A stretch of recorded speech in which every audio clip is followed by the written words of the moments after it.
Before we get into the story, leave a comment and let us know what city you're watching from. And don't forget to rate the story from 0 to 10 at the end. Enjoy the story.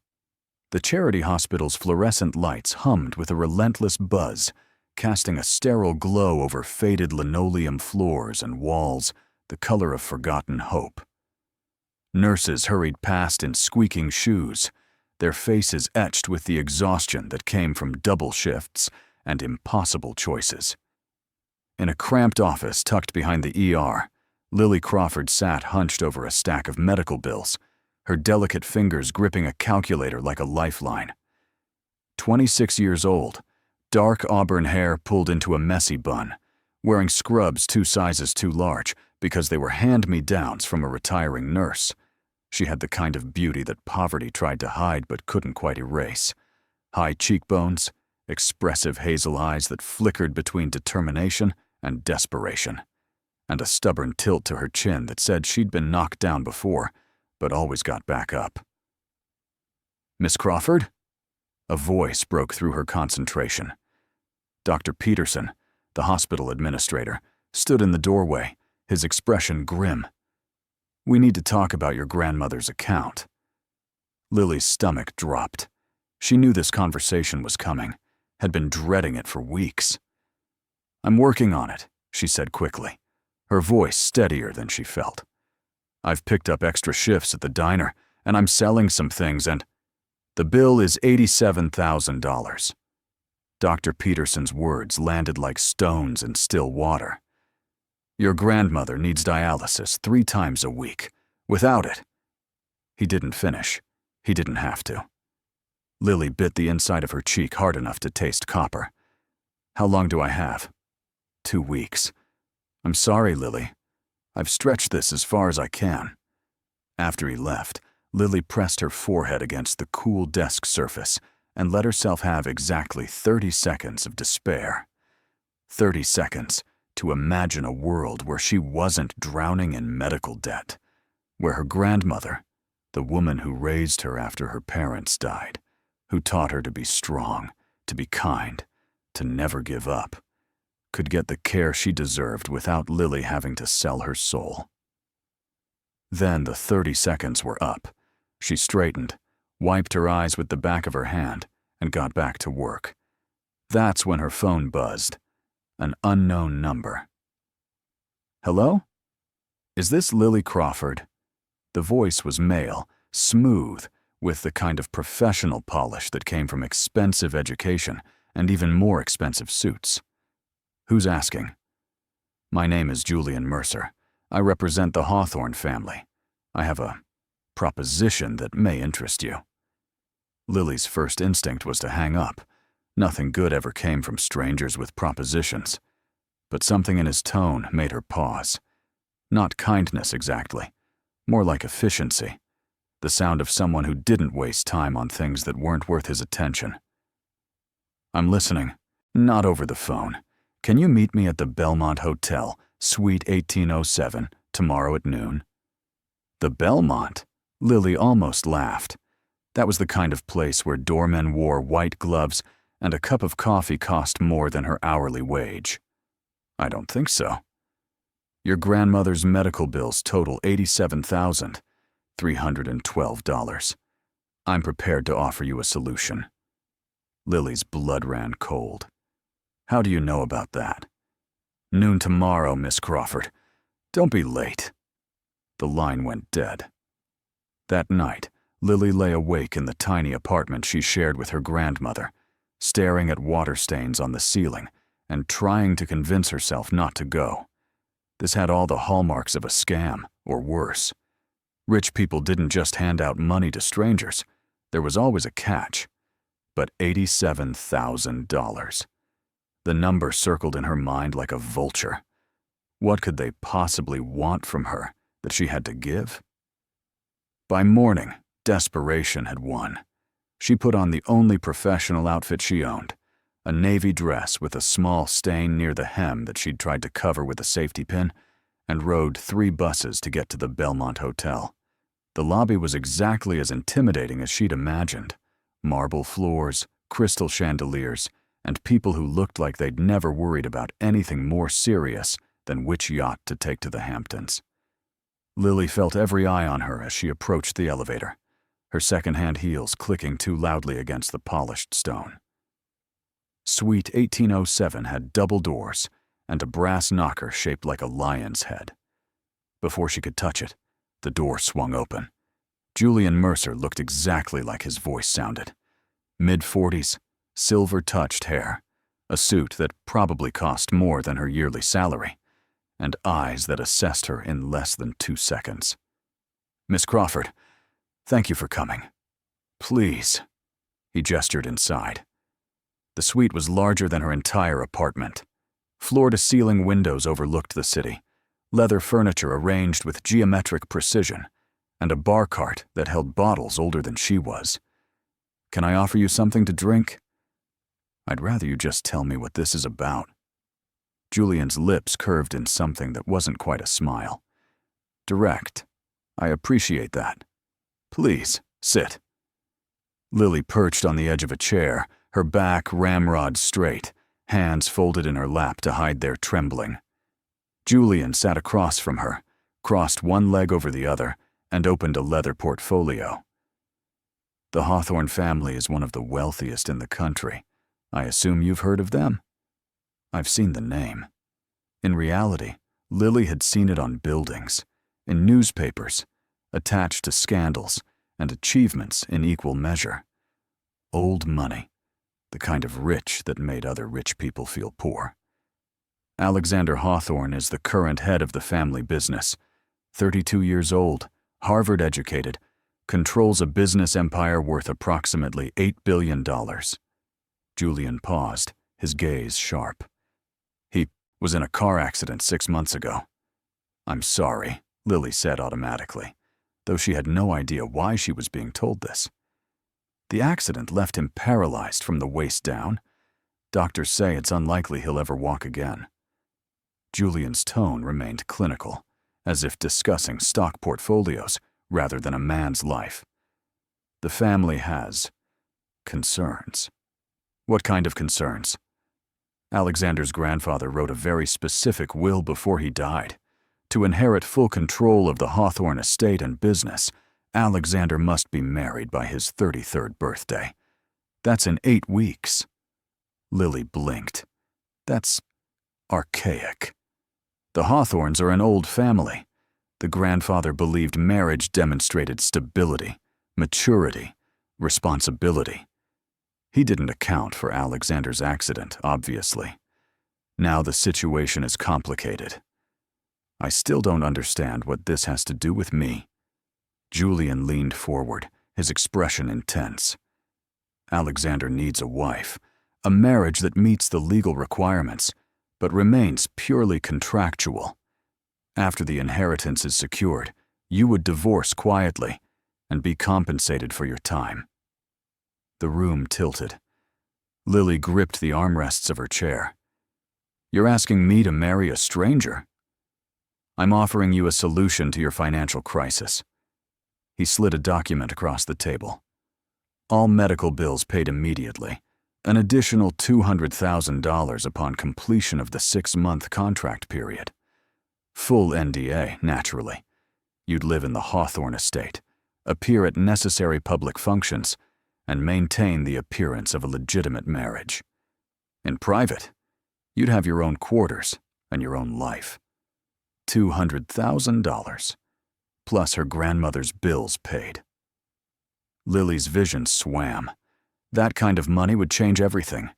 Her grandmother could get treatment. She could finish nursing school, maybe even have a safety net for the first time in her life.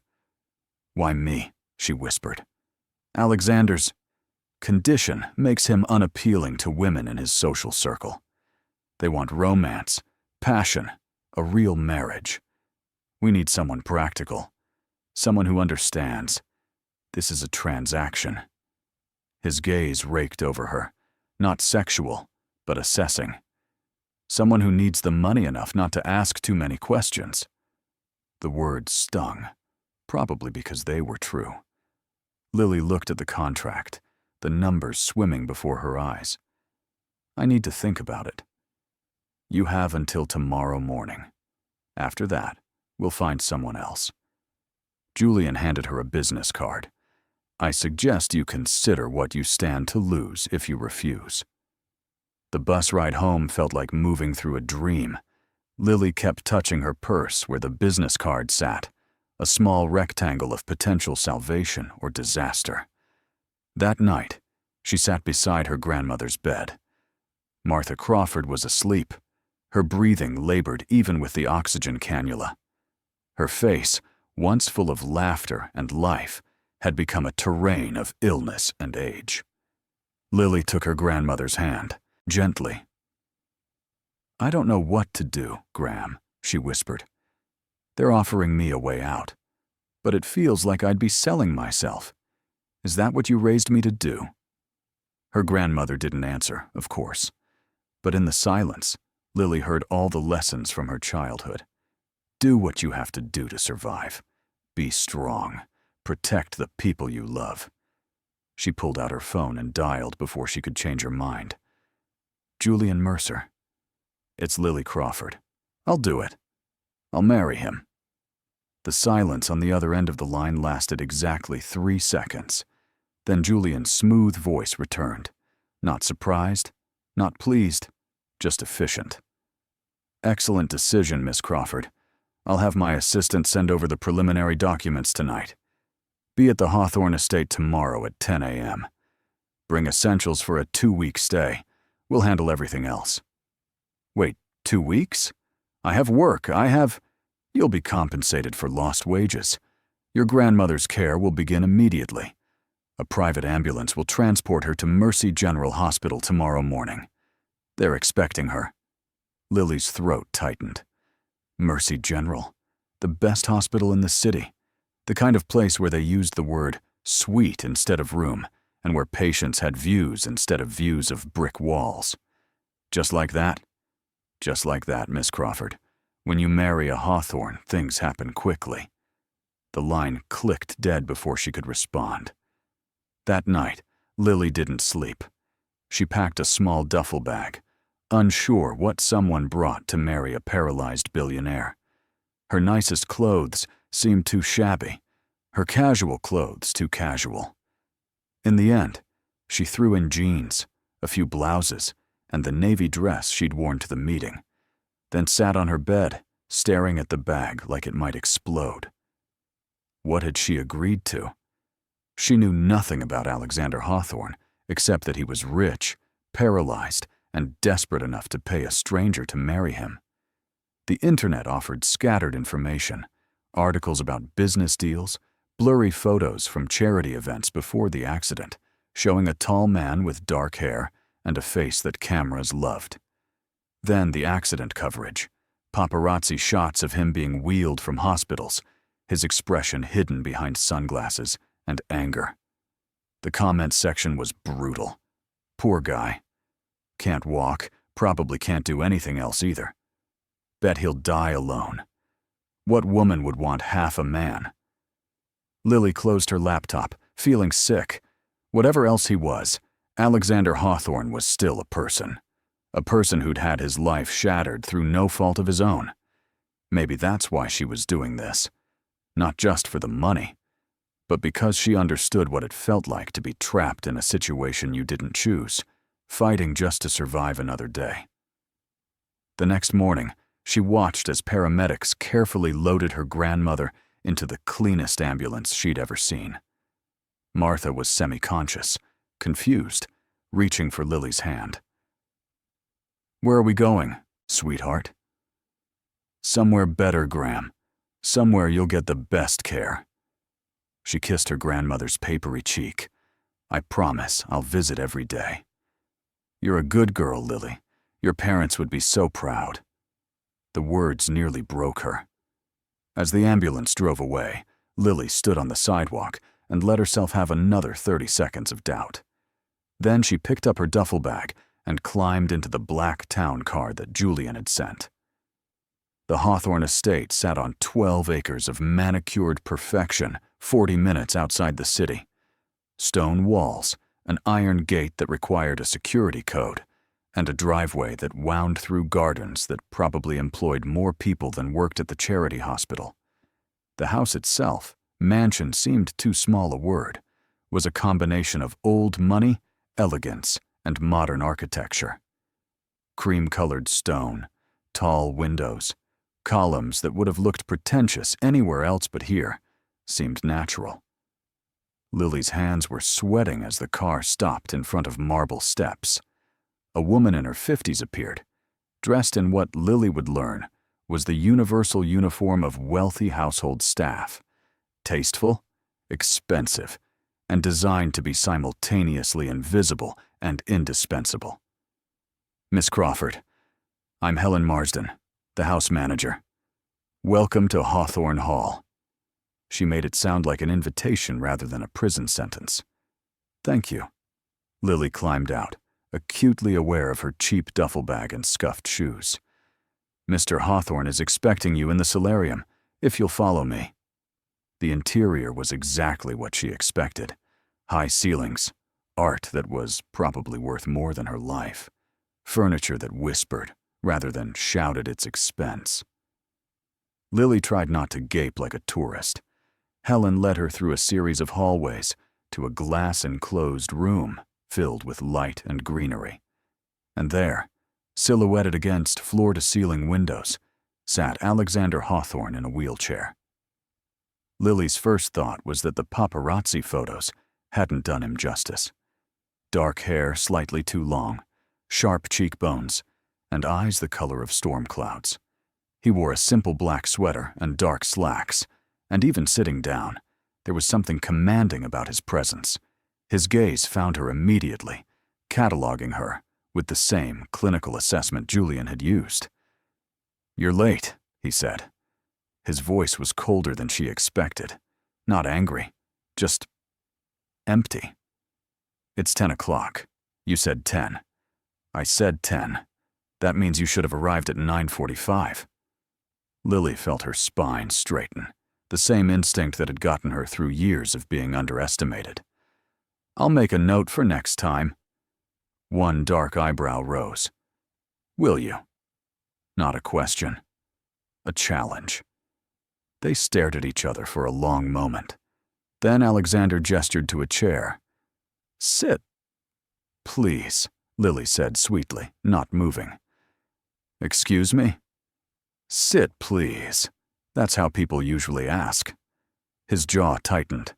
For a second, she thought he might throw her out. Then, unexpectedly, his lips curved in something that might have been a smile if it had any warmth.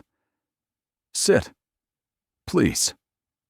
Lily sat, placing her duffel bag beside her feet. "I assume Julian explained the terms of our arrangement." Alexander's fingers drummed against the arm of his wheelchair. "Contract marriage. 6 months. Public appearances as needed. You stay in the West Wing, I stay in the East. We maintain appearances, collect the inheritance, part ways. That's about the size of it. And you agreed because..." His gaze was sharp enough to cut. "Because I need the money. I assume that's the answer you're looking for. At least you're honest." He maneuvered his wheelchair closer, studying her face. Most people would have dressed it up with excuses about fate or some nonsense. "I don't believe in fate. I believe in survival." Something flickered in his expression, too quick to identify. "Then we understand each other. This is a business transaction. Nothing more." "Agreed. You'll attend family dinners, charity events, whatever Julian deems necessary. You'll wear appropriate clothing, which will be provided. You'll act like a devoted wife who's standing by her." He paused, his voice going sharp. "Broken husband." The bitterness in those words hung in the air like smoke. Lily met his gaze steadily. "You're not broken. You're in a wheelchair. There's a difference." "Is there?" Again, not a question. "You're clearly breathing, thinking, and being unpleasant with perfect efficiency. Seems like most of you works fine." For the first time, genuine surprise crossed his face. People probably didn't talk back to Alexander Hawthorne. Before he could respond, Helen appeared. "Sir, your physical therapy session starts in 10 minutes. Cancel it."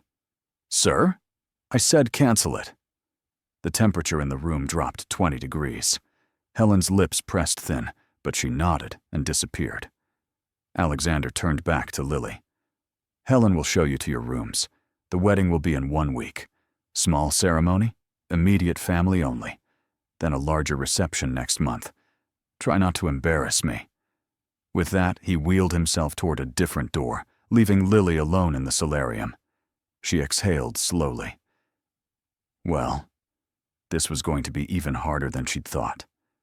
But $200,000, she reminded herself. Her grandmother's medical bills paid. She could do this, even if her future husband was the most infuriating man she'd ever met. Helen reappeared. "This way, Miss Crawford." Lily followed her through more hallways to the west wing. Her rooms turned out to be a full suite, larger than her entire apartment. Bedroom with a 4-poster bed, sitting room with a fireplace, bathroom with a tub deep enough to swim in, and a walk-in closet already filled with clothes. "These are all for me." Lily touched a silk blouse, its fabric so soft it felt like water. "Mr. Mercer had them sent over. Measurements from your clothing at home." Helen's tone suggested this was perfectly normal. Lily felt her skin crawl. They'd gone through her things, measured her clothes, cataloged her sizes. This wasn't a marriage. It was an acquisition. "Dinner is at 7, Helen continued. "Dress code is smart casual. You'll dine with Mr. Hawthorne in the formal dining room." "We can't just eat in the kitchen?" Helen's expression suggested Lily had proposed eating off the floor. "The Hawthornes don't dine in the kitchen, Miss Crawford." After Helen left, Lily collapsed on the bed and stared at the ceiling. Ornate plasterwork, probably original to the house, swirled above her in patterns that looked like frozen waves. 1 week until the wedding. 6 months of playing pretend. She could do this. She had to. Her phone buzzed. A text from an unknown number. Dress code for tonight. Smart casual means a dress, heels, minimal jewelry. Don't wear perfume. Alexander. Because of course he couldn't even send a polite message. Lily typed back. "Thanks for the fashion tips. I'll try not to show up in a potato sack." His response came immediately. "The potato sack would be an improvement over what you wore yesterday." Lily barked a laugh, surprised. So the frozen CEO had a sense of humor buried under all that ice. She typed, "At least I can walk in my shoes." Even as she hit send, she knew it was too far. Cruel. But before she could apologize, his reply appeared. "Touché. See you at 7. Don't be late." Or early. 7 means 7. She shook her head, smiling despite herself. This was going to be the strangest 6 months of her life. Dinner at 7 meant Lily spent an hour trying on dresses and wondering how people functioned with this many choices. In her old life, getting dressed meant grabbing whatever was clean. Here, every outfit looked like it belonged in a magazine spread. She finally settled on a simple emerald dress that hit just above her knees and made her eyes look more green than brown. Paired with low heels, because she'd meant what she said about walking, minimal jewelry as instructed, and her hair loose around her shoulders. The formal dining room could have seated 20 easily. A chandelier that probably weighed more than a car hung over a mahogany table polished to a mirror shine. Alexander was already there, positioned at the head of the table, wearing a dark gray button-down that made his eyes look like thunderstorms. He glanced up as she entered, his gaze sweeping over her in assessment. "You clean up well. You say the sweetest things. Really, I'm blushing." Lily slid into the chair to his right, noting the place setting with more forks than seemed reasonable. Alexander's lips twitched. "The small fork is for salad. Work your way in." "I know how formal dining works," she lied. Helen appeared with the first course, some kind of soup garnished with herbs that smelled amazing. Lily waited until Alexander started eating, copying his movements. "So," she said after a few bites, "are we going to sit in painful silence every meal? Or are we allowed to have conversations like normal people? We're not normal people. You're not. I'm exceedingly normal, painfully so. Is that why you agreed to marry a stranger for money?" The words were delivered without malice, just observation. Lily set down her spoon carefully. "Yes, that's exactly why. I'm not pretending this is some fairy tale. You needed a bride, I needed cash. It's a transaction. And you're comfortable with that. Are you?" She turned the question back on him. Alexander was quiet for a moment, his fingers turning his water glass in slow circles. "I'm not comfortable with any of this. My grandfather's will, the pitying stares, the fact that half my board of directors thinks I should step down because I can't walk into meetings anymore." His voice was low, controlled, but Lily heard the fury underneath. "So no, I'm not comfortable. But I'm practical. Then we're the same." "We're nothing alike," he said sharply. "You needed money. I need to prove I'm not broken. You're not. Don't." His hand hit the table hard enough to make silverware jump. "Don't tell me what I am or am not. You've known me for 6 hours. You don't get to decide that." Lily bit back her response. He was right. She didn't know him, didn't know what he'd lost, what he faced every morning when he woke up and remembered his legs wouldn't work. "You're right," she said quietly. "I'm sorry." The apology seemed to surprise him. His expression shifted, the anger draining away to something more complicated. "I'm not good at this," he said after a moment. "At what?" "Being civil. People are either pitying me or handling me with kid gloves. You're—" He paused, searching for words. "Irritating. But honest. Irritating. Also going on my resume." This time, his smile was real, brief but genuine. It transformed his face, made him look younger, less weighed down. "Tell me about your grandmother." The shift in topic threw her. "Why?" "Because if we're going to convince people this marriage is real, I should probably know basic facts about your life." "Fair enough." Lily took a sip of water. "Her name is Martha. She raised me after my parents died when I was 8. Car accident. She worked 2 jobs to keep us fed, made sure I stayed in school, and taught me that giving up was never an option." "She sounds formidable." "She is. Was. The diabetes and kidney failure have—" Lily's throat tightened. "She's fighting, but she's tired." Alexander was quiet, his gaze steady on her face. "And you're fighting for her? Wouldn't you? For someone who gave you everything?" "I don't know," he said softly. "My grandfather gave me everything and turned it into a cage." The vulnerability in those words hung between them. Lily had the sense of seeing behind a curtain, just for a moment, at the person underneath the cold exterior. "My turn," Alexander said, his voice back to business. "Why nursing?" "Because I wanted to help people. Also because the nursing program at community college was the cheapest medical track." "Practical," she'd said. "You're practical until you're not." He gestured at her. "You could have walked away from your grandmother, put her in a state facility. Instead, you're drowning in her medical debt. That's different." "Is it? She's family. You don't abandon family." Alexander's expression went distant. "In my family, people abandon each other all the time. Usually for money." Before Lily could respond, Helen appeared with the main course. Salmon with asparagus and something involving truffles. They ate in silence for a while, but it was less painful than before. Almost comfortable. "The wedding," Alexander said as dessert appeared. Some kind of chocolate confection that looked too pretty to eat. Julian will handle logistics. You'll need to invite anyone you want there. Keep the list small. I don't really have anyone except my grandmother, and she can attend by video call if the doctors approve, he said quickly. I'll arrange it. Lily blinked, surprised by the offer. Thank you. He shrugged. Like you said, you don't abandon family. After dinner, Lily wandered the halls of the West Wing, too wired to sleep. She found herself in a library that could have been transplanted from a movie.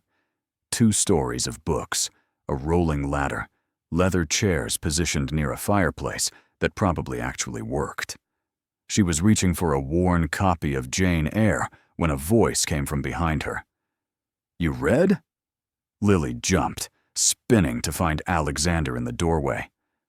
No, I just stare at books and absorb them through osmosis.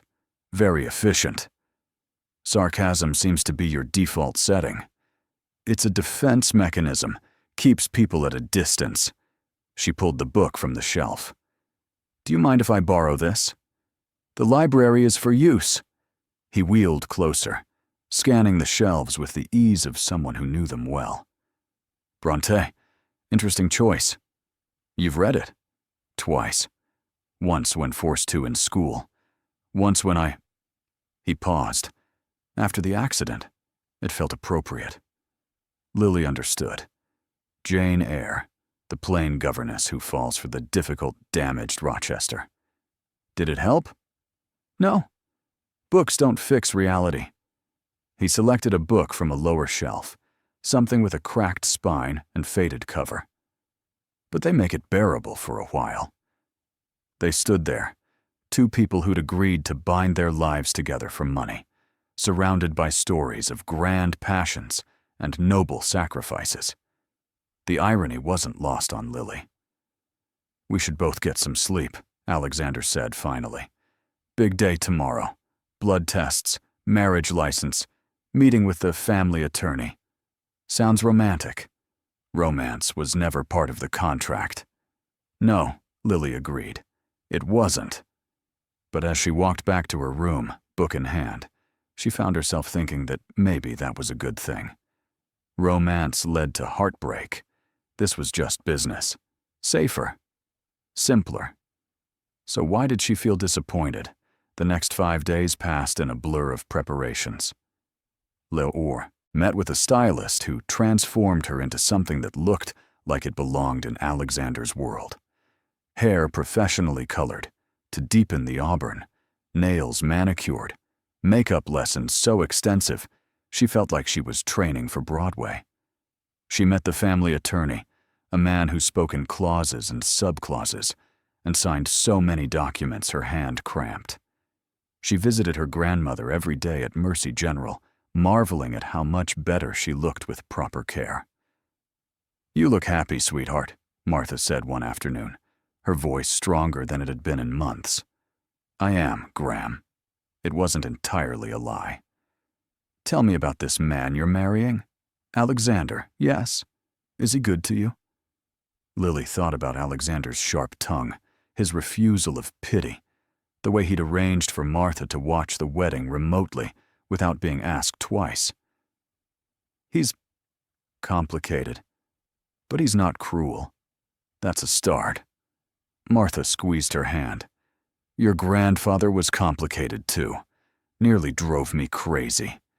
But complicated men love deeply once you break through. Lily didn't have the heart to explain this wasn't that kind of marriage. Instead, she changed the subject to the hospital food, which Martha complained about with the kind of energy that meant she was getting better. At Hawthorne Hall, Lily's days fell into an unexpected rhythm. Breakfast alone in her room, physical therapy sessions that she observed from the doorway. Alexander never acknowledged her presence, but he didn't send her away either. She watched him push himself with brutal intensity, his therapist constantly warning him to slow down.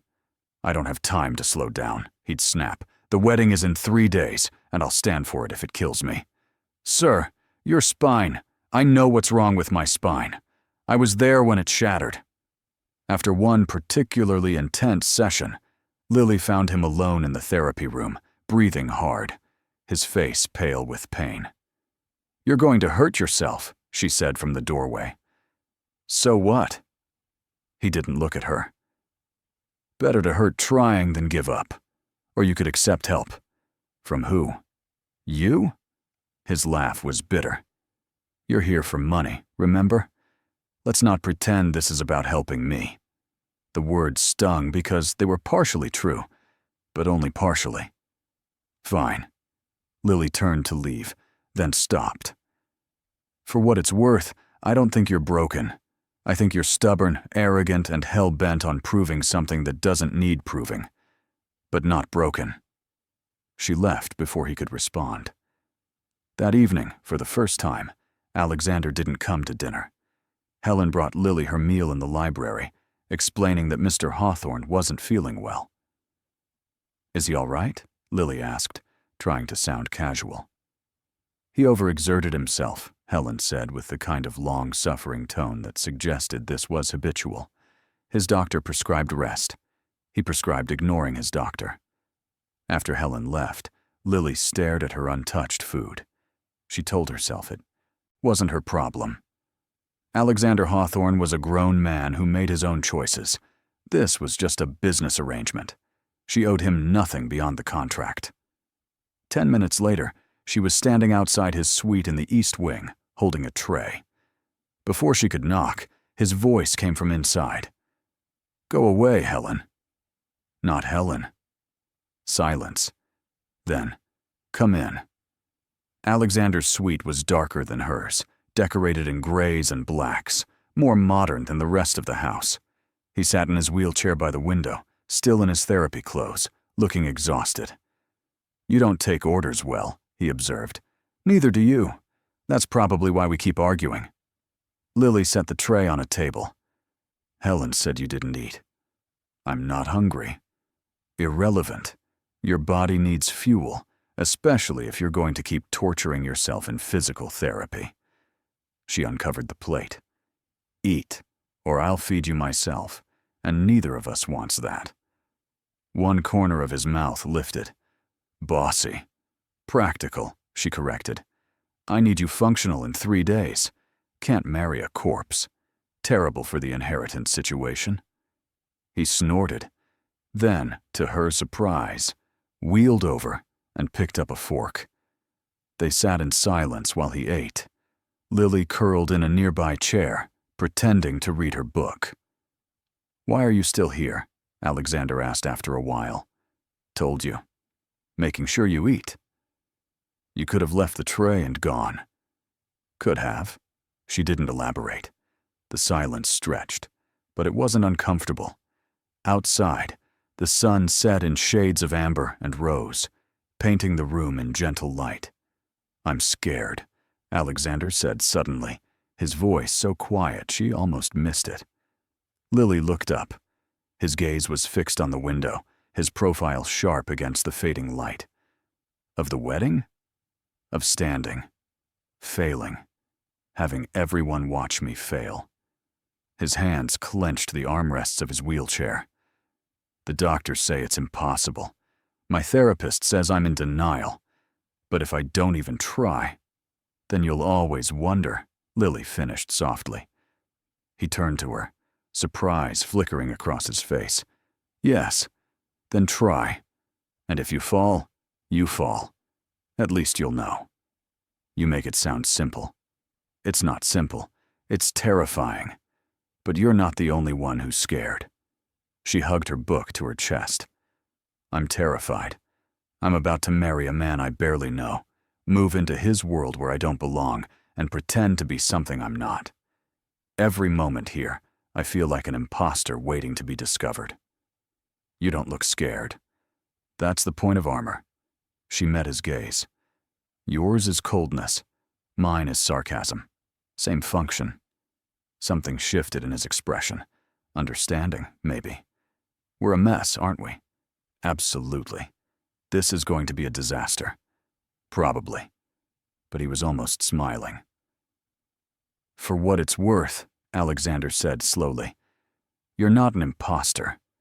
You're unexpected, but not an imposter. Unexpected. I'll add that to my collection of non-compliments. It was a compliment, idiot. The word was said with such unexpected affection that Lily laughed. Alexander smiled, a real smile that reached his eyes. And for a moment, they weren't a billionaire and a charity case forced together by circumstances. They were just two people, both scared, both trying, finding something almost like understanding. "Thank you for dinner," Alexander said. "You're welcome." Lily stood to leave, then paused at the door. "For what it's worth, I think you'll stand. I don't know why, but I think you will." She left before he could answer, her heart doing something complicated in her chest. "This is just business," she reminded herself. But businesses didn't make your heart race. Businesses didn't keep you up at night thinking about storm gray eyes and unexpected smiles. Lily Crawford, she thought, as she closed the door to her own suite. You're in dangerous territory. But she couldn't bring herself to care. The wedding day arrived with the kind of perfect weather that felt like mockery. Brilliant sunshine, gentle breeze, temperature hovering in that ideal zone where everything felt possible. Lily woke to find her suite transformed. Flowers everywhere, cream roses and white peonies, and a team of professionals waiting to make her look like someone worthy of marrying a hawthorn. The dress had been Julian's choice. Simple ivory silk, floor length, with delicate beading at the waist that caught the light. Not the poofy princess gown she'd imagined as a little girl, but elegant, sophisticated, beautiful. "Oh, sweetheart," the stylist breathed as Lily stood before the mirror. "You look like a dream." Lily barely recognized herself. Hair swept up in an intricate arrangement, makeup natural but luminous, the dress flowing around her like water. She looked like she belonged in this world. The illusion was perfect, if only her hands would stop shaking. The ceremony was being held in the estate's gardens, a private affair with fewer than 20 guests. Family members Lily had met only briefly. Julian, a handful of business associates, who needed to witness this for legal purposes. And somewhere, via video link, her grandmother. "It's time," Helen said softly from the doorway. The walk to the garden felt like crossing a threshold into another life, which, Lily supposed, it was. The folding chairs were arranged in neat rows, the guests already seated. An arch of white flowers marked where she and Alexander would stand. Would stand. Lily's breath caught as she saw him. Alexander was at the arch, and he was standing. Not easily. His hands gripped a modified walker for support, his legs locked in braces, hidden beneath perfectly tailored black slacks. His face was pale with effort, jaw tight, but he was upright. Upright. Their eyes met across the garden, and for a moment, the rest of the world fell away. He'd done it. Was doing it. For himself, yes, but also, she realized with a jolt, for her. So she wouldn't have to kneel to marry him. So they could face each other as equals. Lily's eyes burned. Damn him for making this feel real. The ceremony was brief. The officiant spoke words about love and commitment that felt hollow when applied to their arrangement. Lily repeated vows she didn't mean, placed a platinum band on Alexander's finger with hands that trembled. "And do you, Alexander James Hawthorne, take this woman to be your lawfully wedded wife?" Alexander's gaze locked on Lily's face. His voice, when he spoke, was steady despite the pain she knew he must be feeling. "I do. Then by the power vested in me, I now pronounce you husband and wife. You may kiss the bride." This was the moment they discussed. A brief, perfunctory kiss. Professional. Meaningless. But as Alexander released one hand from the walker to cup her face, as he leaned forward with agonizing effort, as his lips brushed against hers, soft, tentative, and somehow reverent. Lily felt something crack open in her chest. The kiss lasted maybe 3 seconds. It felt like forever, and not nearly long enough. When they pulled apart, Alexander's eyes searched hers, as if looking for answers to questions he hadn't asked. Then his legs buckled. Lily caught him instinctively, her arms going around his waist as he grabbed for the walker. They stood there, clinging to each other, somewhere between an embrace and a rescue. "I've got you," she whispered. "I know," he breathed against her hair. Applause broke out. The guests were on their feet, probably thinking this was all part of some romantic tableau. Alexander's therapist rushed forward with the wheelchair. "Sir, that was—" "Worth it," Alexander said firmly, letting himself sink into the chair with visible relief. His hand found Lily's, squeezed once. "Thank you." "For what?" "For not letting me fall." The reception was set up in a large tent, with round tables and enough flowers to supply a small country. Lily found herself swept into conversations with people whose names she'd forget immediately, accepting congratulations that felt fraudulent, playing the role of radiant bride. Her face hurt from smiling. Alexander stayed close, his presence a constant even when not speaking. Whenever someone's question veered toward invasive, his hand would find hers, a silent, "We're in this together." "You look beautiful today, dear," an elderly woman, Aunt something, said, her gaze sharp.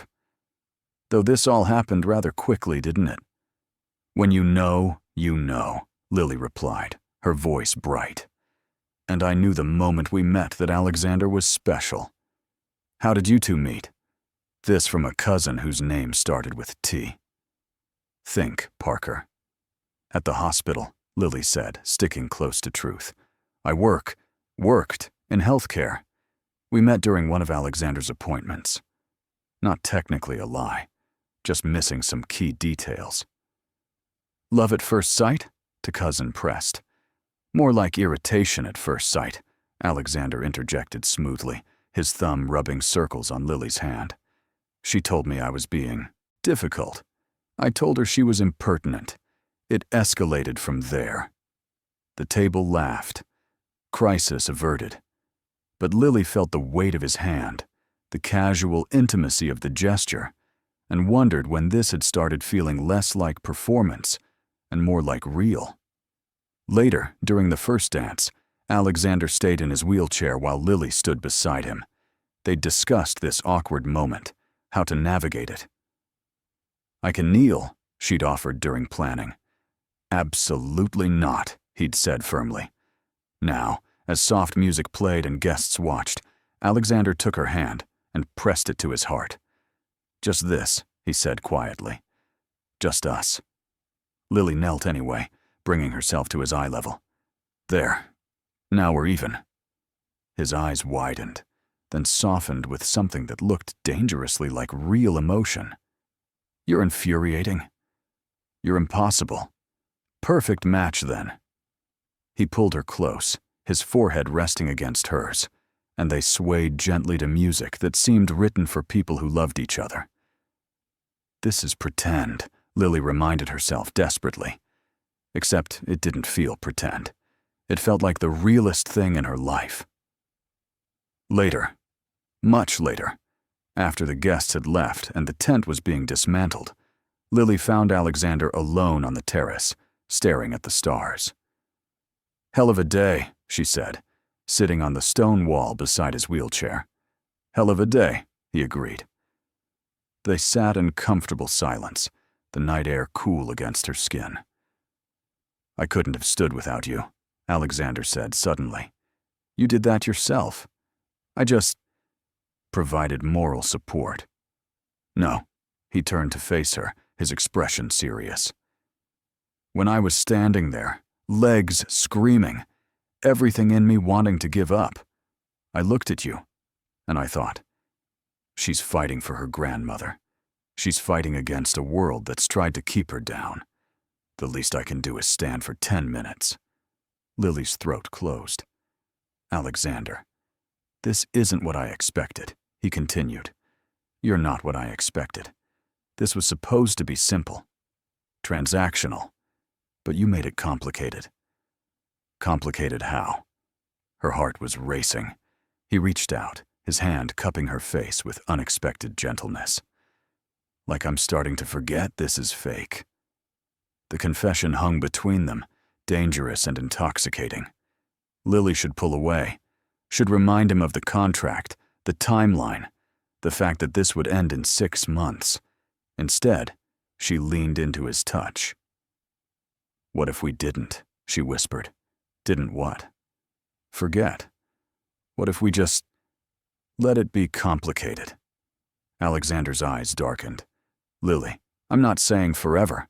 I'm not saying we're in love. I'm just saying maybe we don't have to pretend all the time. Maybe we can just be real. For however long this lasts." It was the most vulnerable she'd been since her parents died, admitting that she wanted this, wanted him, in whatever form it came. "Real," Alexander repeated, his voice rough. "Yes, whatever that means for us." For a long moment, he said nothing. Then he pulled her close, his arms wrapping around her waist, her head resting against his shoulder. "Okay," he breathed. "Let's try real." Real, it turned out, was far more complicated than pretend. Over the next 2 weeks, the lines between performance and genuine feeling blurred until Lily couldn't distinguish them anymore.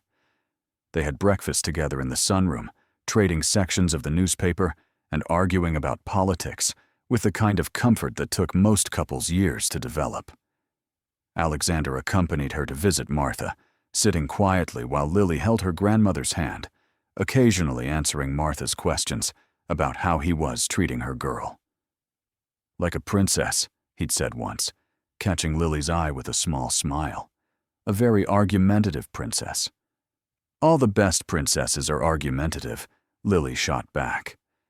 Evenings, they watched movies in the media room or read in the library, sometimes talking, sometimes just existing in the same space. Alexander told her about growing up in his grandfather's shadow, about the pressure to be perfect, the loneliness of never being allowed to fail. Lily shared memories of her parents, stories of her grandmother's strength, her dreams of finishing nursing school someday. "You could still do it," Alexander said one night, looking up from his book. "After the 6 months, use the money for school." The reminder of their arrangement's expiration date landed like cold water. "Maybe," Lily said, suddenly unable to meet his eyes. Physical therapy became their shared project. Lily started attending every session, learning from the therapist, encouraging Alexander when he wanted to quit.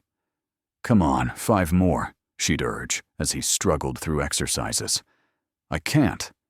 You stood for our wedding. This is nothing. This is torture." Same thing.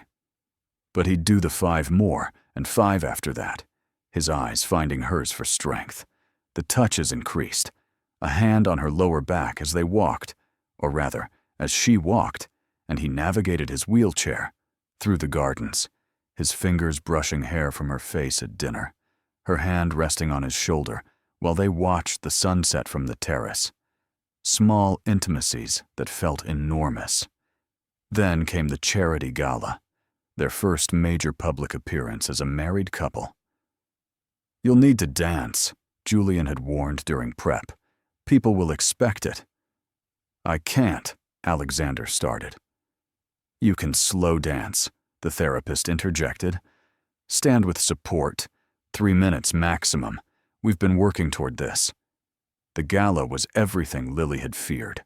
Hundreds of guests in designer gowns and tuxedos, photographers, champagne, and scrutiny. Her dress was deep sapphire, fitted and elegant, and cost more than her old car. Alexander wore a tux that made him look like he'd walked out of a spy movie. "Ready?" he asked, as their car pulled up to the venue. "Not even a little bit." He squeezed her hand. then we're perfectly matched. The Buam evening was a whirlwind of introductions and small talk.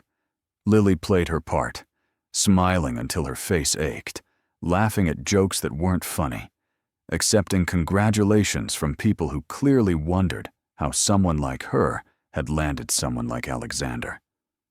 "She's lovely," one woman said in a voice pitched just loud enough to carry, but so different from his usual type.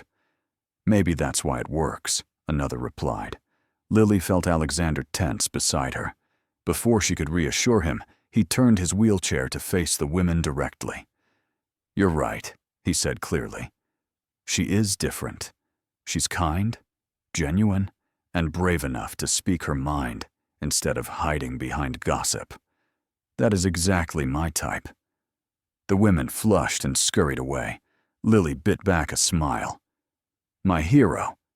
Idiots," Alexander muttered. "All of them." When the time came for dancing, Lily felt her anxiety spike. This was it. The moment everyone was watching for. Would Alexander stand? Could he? They moved to the dance floor. Alexander's therapist and a discreet security guard stood nearby, ready to help. The music started, something slow and romantic. Alexander gripped the specialized support bars that had been set up, disguised to look like decorative pillars. With visible effort, he pulled himself upright, his legs locked in the braces beneath his slacks. Lily stepped into his arms. One of his hands rested on the support bar, the other found her waist. She placed her hands on his shoulders, their bodies swaying gently, barely moving. "You're doing it," she whispered. "We're doing it," he corrected. His eyes held hers, storm gray in the soft light. Together. The world fell away. There was no gala, no watching guests, no pretense, just the two of them, moving to music that seemed written for this moment. "Lily," Alexander said softly. "Yes. I think I'm falling for you." Her breath caught. "Alexander, I know what the contract says. I know this was supposed to be temporary. But I can't." His voice cracked. "I can't pretend anymore. This is real for me." "You're real." Tears burned behind her eyes. "It's real for me, too." His hand tightened on her waist. "Then what do we do?" "I don't know. Keep dancing. Figure it out as we go." "That's a terrible plan." "You got a better one?" "No."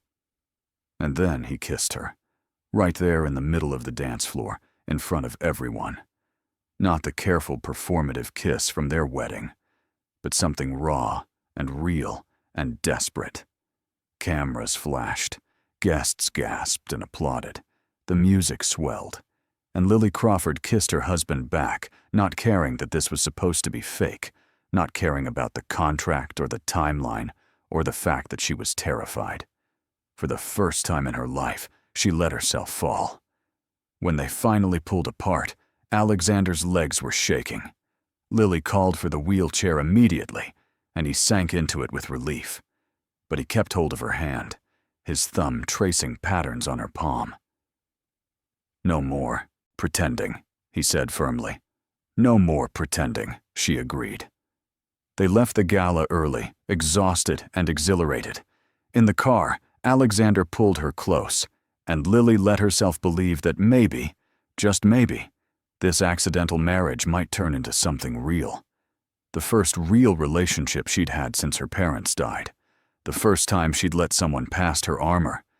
It was terrifying.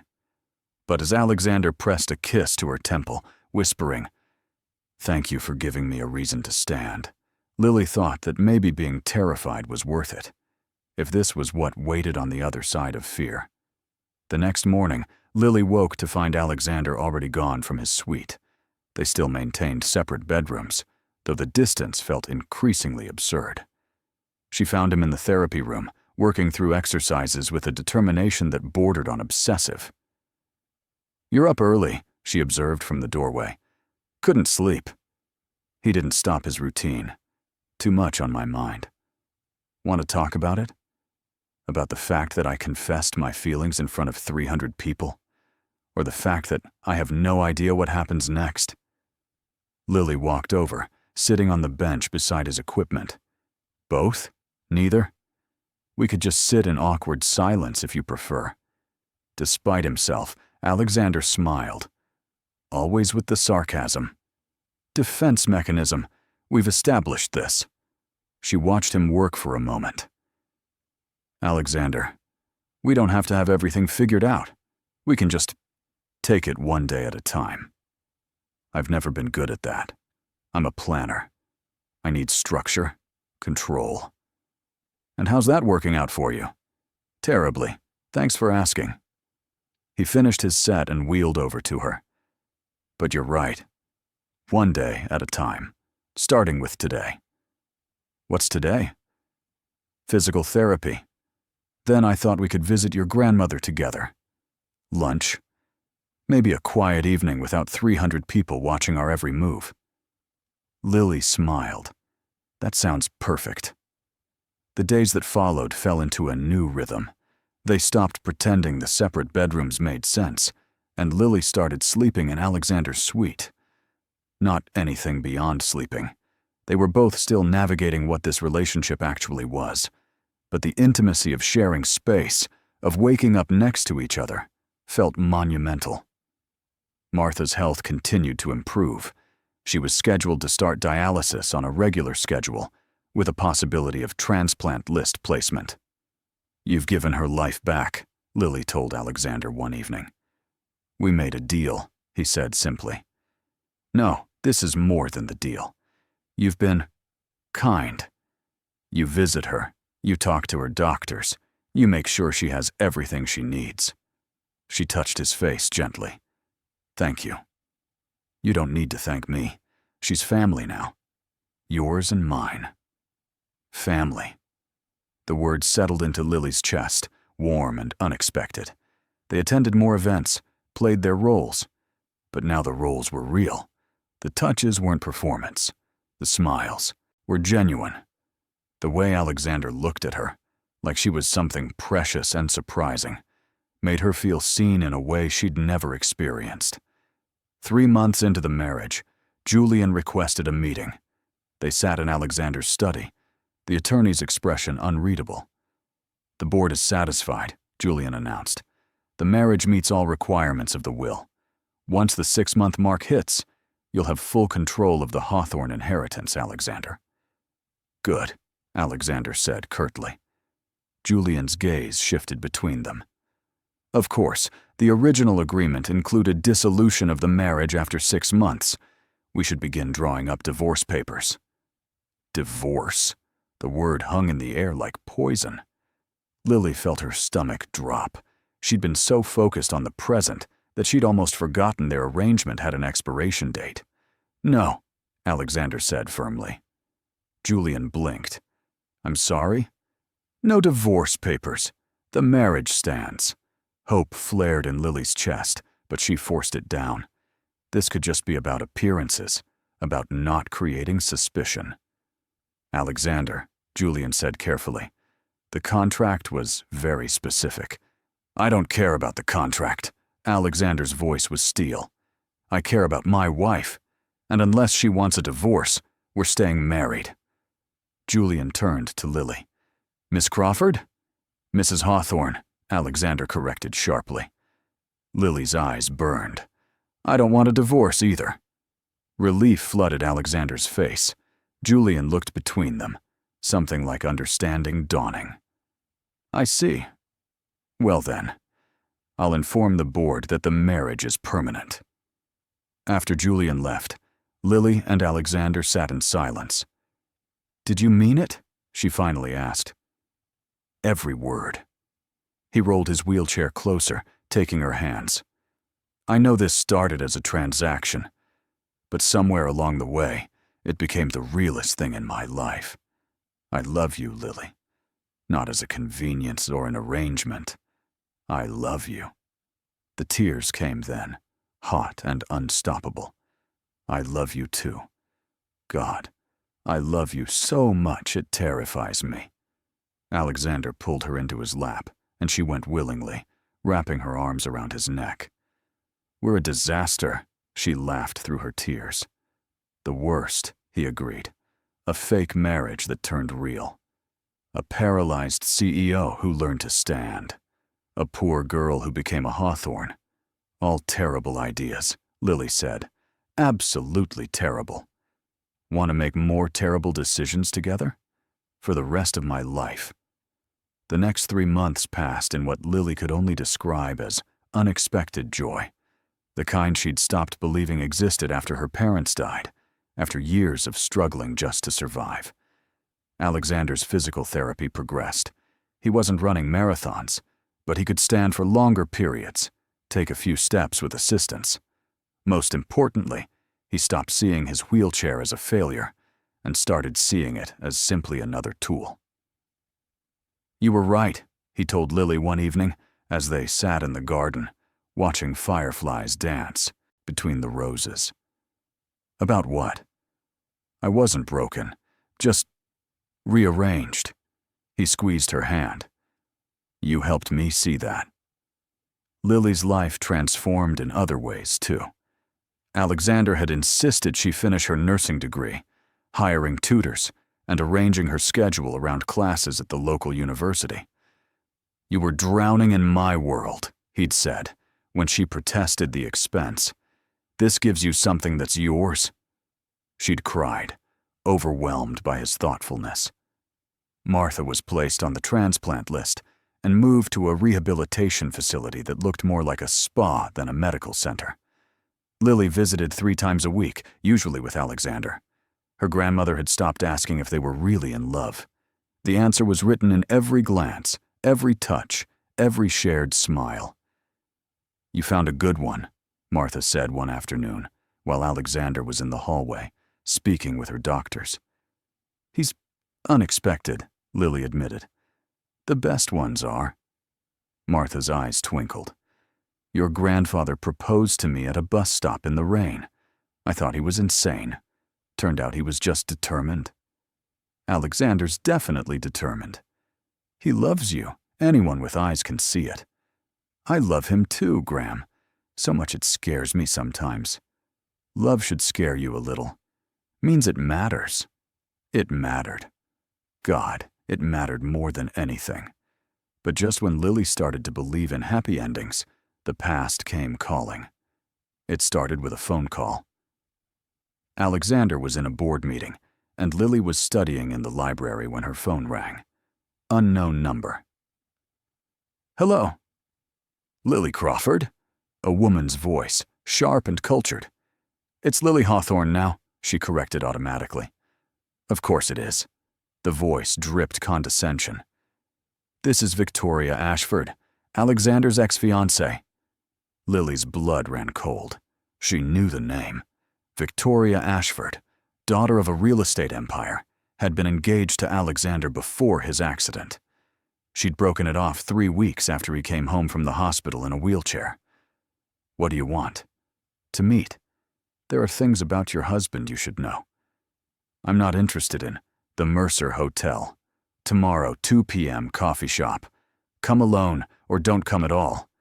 But you'll regret it if you ignore me." The line went dead. Lily sat frozen, her textbook forgotten. Every instinct screamed trap. But curiosity and a thread of fear wound around her heart. What could Victoria possibly have to say? That night, she didn't tell Alexander about the call. He was happy, excited about a new business venture, his face animated in a way she'd rarely seen before the accident. She didn't want to ruin it. Besides, she could handle one conversation. The Mercer Hotel was neutral territory, elegant but not ostentatious. Lily arrived 10 minutes early, ordered a coffee she didn't drink and waited. Victoria Ashford swept in exactly at 2 p.m., blonde, stunning in the way of people who'd never struggled a day in their lives, wearing a suit that probably cost more than Lily's old car. She slid into the booth with the confidence of someone who'd never been told no. "Thank you for coming," Victoria said, her smile sharp as glass. "Let's skip the pleasantries. What do you want?" "Direct. I like that." Victoria signaled the waiter, ordered a latte with an obnoxious number of specifications. I want to warn you. About? Alexander. You think you know him, but you don't. He's not the man you believe he is. Lily forced herself to stay calm. And you're going to enlighten me out of the goodness of your heart? I'm going to enlighten you because I'm not a monster, unlike my ex-fiancé. Victoria leaned forward. Did he tell you why we really broke up? You left him after the accident. Couldn't handle being with someone in a wheelchair. Is that what he said? Victoria laughed bitterly. Typical. Painting himself as the victim. If you're about to tell me he was secretly terrible, save your breath. I've lived with him for months. I know who he is. Do you? Victoria pulled out her phone, scrolled, turned the screen to face Lily. This was taken 2 weeks before his accident. The photo showed Alexander and Victoria at some gala, but Alexander's hand was on another woman's waist, a redhead in a green dress, laughing at something he'd whispered. So? He talked to someone at a party. He slept with her, and 3 others that I know of during our engagement. Victoria's voice was ice. Alexander Hawthorne is a cheater, Lily, a compulsive liar who'll say whatever he needs to get what he wants. Lily's hands clenched in her lap. I don't believe you. Of course you don't. You're in love. But ask yourself this. How did you meet? Through some fairy tale coincidence? Or did he seek you out specifically because you were desperate enough to say yes to a contract marriage? The words hit like bullets. He didn't. Check his phone. Look at his old emails. I guarantee you'll find evidence that he researched you thoroughly before Julian Mercer made that call. This wasn't fate, sweetheart. It was a business strategy. Victoria stood, dropped a 20 on the table. I'm not telling you this to be cruel. I'm telling you so you don't waste years of your life like I almost did. Alexander Hawthorne takes what he needs and discards the rest. The accident didn't change that. It just made him more careful about hiding it. She left in a cloud of expensive perfume and poisonous insinuation. Lily sat alone, her coffee cold, her world tilting. It wasn't true. It couldn't be. But doubt had planted itself like a seed in her chest, and she hated herself for feeling it. That evening, Alexander noticed immediately that something was wrong. You're quiet, he observed over dinner. Bad day studying? Just tired. The lie tasted bitter. Want to talk about it? Not really. She pushed food around her plate. Did something happen? You can tell me anything, Lily. The concern in his voice almost broke her. Almost. Did you research me? The question came out sharper than intended. Before the contract, did you have someone investigate my life? Alexander's expression shifted, surprise flickering across his face. Julian did background checks, standard procedure for, how much did you know, before we met? He set down his fork carefully. Enough. Your financial situation, your grandmother's illness, your work history. We needed to ensure you were suitable and desperate enough to agree. The casual way he said, desperate enough, made her stomach turn. So this was always calculated, from the very beginning. The contract was calculated. What happened after wasn't. How do I know that? Her voice rose. How do I know any of this is real, and not just another performance for your convenience? Where is this coming from? Alexander's voice hardened. Did someone say something to you? Answer the question. Have you ever cheated on someone? The silence that followed felt like falling. Who did you talk to? Alexander's face had gone cold, the warmth evaporating. Victoria. Not a question. A statement. She contacted you. And she said you cheated on her, repeatedly. That you're a liar who manipulates people to get what you want. Lily's hands trembled. Tell me it's not true. I can't. The 2 words shattered something inside her. So it's true. Partly. Alexander ran a hand through his hair, frustration evident. Victoria and I had a complicated relationship, We were engaged because our families expected it, not because we loved each other. We both had affairs. It was understood. Understood? Lily stood, her chair scraping loudly. You cheated, and it was understood. We had an arrangement. I'm so tired of arrangements. Her voice cracked. Everything with you is a contract, a transaction, a calculated move. When does anything become real? This is real, Alexander's voice boomed. What you and I have is real. How do I know? You sought me out because I was desperate. You researched me like a business acquisition. Everything about us started as a lie. Not everything. Not us. There is no us. There's a contract that trapped both of us, and I've been too stupid to see it. She was crying now, angry tears that she dashed away with the back of her hand. I was convenient, controllable, poor enough to say yes and grateful enough not to ask questions. That's not, isn't it? She laughed bitterly. You paid my grandmother's medical bills. You're paying for my education. I'm completely dependent on you financially, Alexander. If I leave, what do I have? Nothing. Was that the plan all along? Make sure I had nowhere to go? Stop. Alexander's voice was quiet but firm. You're spiraling. I'm seeing clearly for the first time. Lily grabbed her purse. I need space. Lily, don't. She held up a hand. I can't look at you right now. She left, half expecting him to follow, but he didn't, and somehow that hurt even more. Lily spent the night at Martha's rehabilitation facility, curled on a cot in her grandmother's room. She'd told the staff there was a problem at home, and they'd accommodated her without question. Benefits of being married to Alexander Hawthorne, even when that marriage felt like it was crumbling. Want to talk about it? Martha asked in the darkness. Not really. Sweetheart, I've known you your whole life. Something's very wrong. So Lily told her. Everything. The contract, Victoria's accusations, Alexander's admission about his past, the fact that their entire relationship was built on financial desperation and careful manipulation. Martha listened without interruption. When Lily finished, her grandmother was quiet for a long time. Do you love him? She finally asked. That's not the point. It's the entire point. Martha's voice was gentle but firm.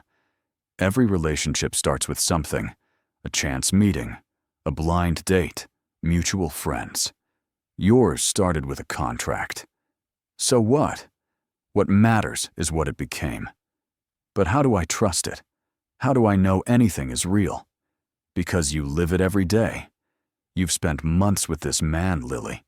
Not the business mogul, not the Hawthorne heir, the actual person. What does your heart tell you about who he is?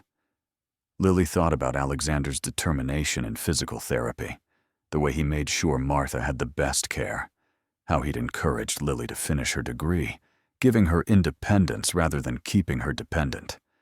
Small moments. Him reading beside her in comfortable silence, bringing her coffee exactly how she liked it, the way his face softened when she entered a room. My heart says I love him, she whispered, and I'm terrified that's not enough. Love is never enough alone, Martha said wisely. You need trust, communication, forgiveness.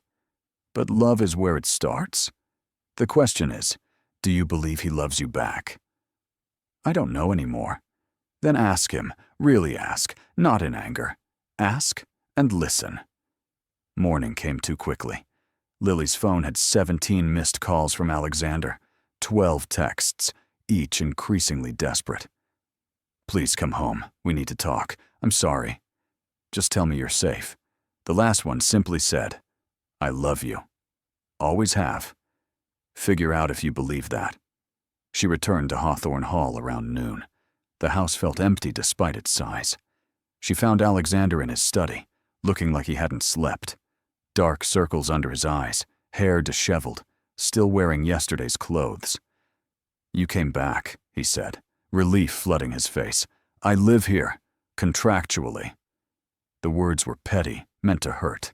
They landed. Fair. Alexander's jaw tightened. Can we talk? Really talk? Lily nodded, sitting in the chair across from his desk. Neutral territory. Victoria was telling the truth, Alexander started, about the affairs. I was a different person then. Arrogant, entitled, convinced the rules didn't apply to me. Victoria and I both cheated because neither of us actually wanted to be together. That doesn't make it better. I know. But after the accident, everything changed. I had time to think about the person I'd been, the life I was living. None of it meant anything. The women, the parties, the constant need to prove I was important. It was empty. He leaned forward. Then you showed up. Because you hired someone to find a desperate woman to marry. Yes, he admitted. That's exactly what happened. Julian found you. We researched your situation. And I made a calculated decision to offer you money in exchange for appearing to be my wife. His eyes met hers. That's how it started. But that's not what it became. How do I know? How do I know this isn't just another performance? Because I've shown you every ugly part of me. His voice rose. I haven't hidden my temper, my frustration, my fears. I've let you see me fail at physical therapy. I've told you about my family, my past mistakes. I gave you the combination to the safe where I keep my most private documents because I wanted you to trust that I have no secrets from you anymore. Lily's throat tightened. She'd forgotten about that. He'd given her access to everything weeks ago, saying he didn't believe in locked doors between spouses. I researched you initially, Alexander continued, his voice raw. But I fell in love with who you actually are. Not the profile Julian compiled. The woman who makes me laugh when I'm being impossible, who pushes me in therapy when I want to quit, who looks at me like I'm more than my bank account or my last name. He wheeled around the desk, taking her hands. I can't undo how we started. I can only promise you that what I feel now is real. I love you, Lily. Not because it's convenient. Because you're the first person in my life who sees me, actually sees me, and loves me anyway. Tears streamed down Lily's face. I'm scared. So am I. Love is terrifying. But it's also the best thing that's ever happened to me. What about Victoria? She said, Victoria is bitter, and she has a right to be. I wasn't kind to her. But I'm not that person anymore. The accident didn't just break my spine. It broke the person I was pretending to be. Made me become who I actually wanted to be. He pressed her hand to his heart. This heart, it belongs to you. Only you. I swear it. Lily wanted to believe him. God, she wanted it so badly it ached. I need time, she said finally. Time to think, to process. This is too big to just forgive in one conversation. Take all the time you need. I'll be here. He released her hands, though she could see it cost him. I'm not going anywhere. She stood, walked to the door, then paused. For what it's worth, I love you too. I just don't know if that's enough. It is, Alexander said softly. I promise you, it is. Lily spent the next week in a sort of limbo. She stayed at Hawthorne Hall but kept to her own schedule. Studied, visited Martha, took long walks around the estate. Alexander gave her space but left small, signs of his presence, her favorite coffee waiting in the morning, books he thought she'd like appearing on her nightstand. Notes. I miss you. I'm sorry. I love you. On the 7th day, Lily found him in the therapy room, working through exercises alone. She stood in the doorway, watching him struggle, watching him refuse to quit. Need a spotter? She asked. Alexander's head jerked up, hope and caution warring on his face. Always. She walked over, taking her usual position beside him. They fell into the familiar rhythm, her counting reps, him pushing through. Normal. Comfortable. Real. I talked to Victoria, Lily said as he rested between sets. Alexander stiffened. And? She admitted that your relationship was toxic on both sides, that she contacted me out of spite, not concern. She apologized. Alexander exhaled slowly. I didn't ask her to. I know. I wanted to hear her side without you influencing it. Lily sat on the bench. I also talked to Julian. He showed me the original profiles they compiled of potential candidates. Mine wasn't the first. No, Alexander admitted. You were the seventh. The others said no or didn't meet the criteria. Julian said you chose me specifically because of what I wrote on the hospital's employment application.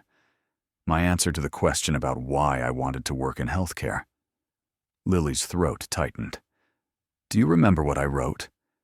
You said you believed everyone deserved care regardless of their circumstances, that wealth shouldn't determine whether someone lived or died. She looked up, and you said that's when you knew I was the right person, not because I was desperate, because I was kind. Alexander nodded. I needed someone kind, someone who wouldn't see me as broken. I found that in you. You could have told me this from the start. I was afraid you'd say no, that you'd think it was manipulation. It was manipulation, Lily said bluntly. But I'm starting to understand. It was also hope. They sat in silence, the weight of the past week settling between them. I forgive you, Lily finally said, for the initial contract, for the research, for not being honest about why you chose me. I forgive you. Lily. But if you ever lie to me again, we're done. I don't care about the contract or the money or what it costs. Honesty or nothing. Those are my terms. Done. Alexander took her hand, pressing it to his lips. Honesty. Always. Even when it's hard. Especially when it's hard. She smiled through tears. We're a disaster. You know that? The worst. Absolutely catastrophic. Want to try anyway? Every day for the rest of my life. This time, when they kissed, it felt like a beginning rather than pretend. Real. Honest. Theirs. The remaining months of the original contract passed without either of them noticing. They were too busy building something that had nothing to do with inheritance or legal requirements. Martha received a kidney transplant, successful and life-changing. Lily graduated from her nursing program top of her class, Alexander in the front row, cheering louder than anyone. He continued physical therapy, making slow but steady progress. Some days he could walk a full minute with support. Other days, the wheelchair was necessary. Lily loved him equally on both kinds of days. 6 months became a year. A year became their anniversary. They celebrated with a quiet dinner, just the two of them, on the same terrace, where Alexander had first admitted his feelings. Remember when this was fake? Lily mused, her head on his shoulder. Best fake relationship I ever had, Alexander replied, pressing a kiss to her hair. Want to make it permanent? Pretty sure marriage is permanent. I mean really permanent. He shifted, reaching into his pocket. We did this once for a contract. I want to do it again for real.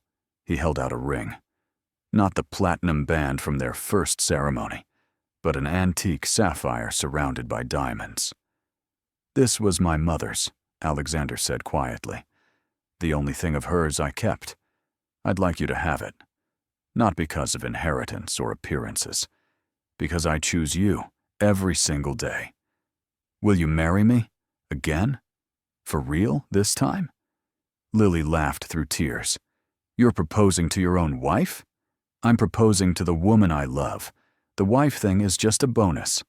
Then yes, 1,000 times. Yes. They renewed their vows on a spring morning in the garden where they'd first married. This time, no contracts, no lawyers, no pretense. Just them, Martha, a handful of close friends, and promises that meant everything. I, Alexander, take you, Lily, he said, standing with support, but standing. I promise to love you in wheelchairs and out of them. To be honest, even when it's hard. To spend every day proving that you're the best decision I ever made. I, Lily, take you, Alexander. I promise to love all of you, the perfect and the broken parts. To push you when you need pushing and hold you when you need holding. To choose this, choose us, every single day. When they kissed, the morning sun broke through clouds, bathing them in golden light. It felt like a benediction, a promise that the story that started with a contract had become something neither of them could have planned. Real, messy, complicated, perfect, and theirs. Before we say goodbye, please don't forget to rate the story from 0 to 10 and leave a comment letting us know what city you're watching from. We hope you enjoyed this journey of love, healing, and second chances. Thank you for watching.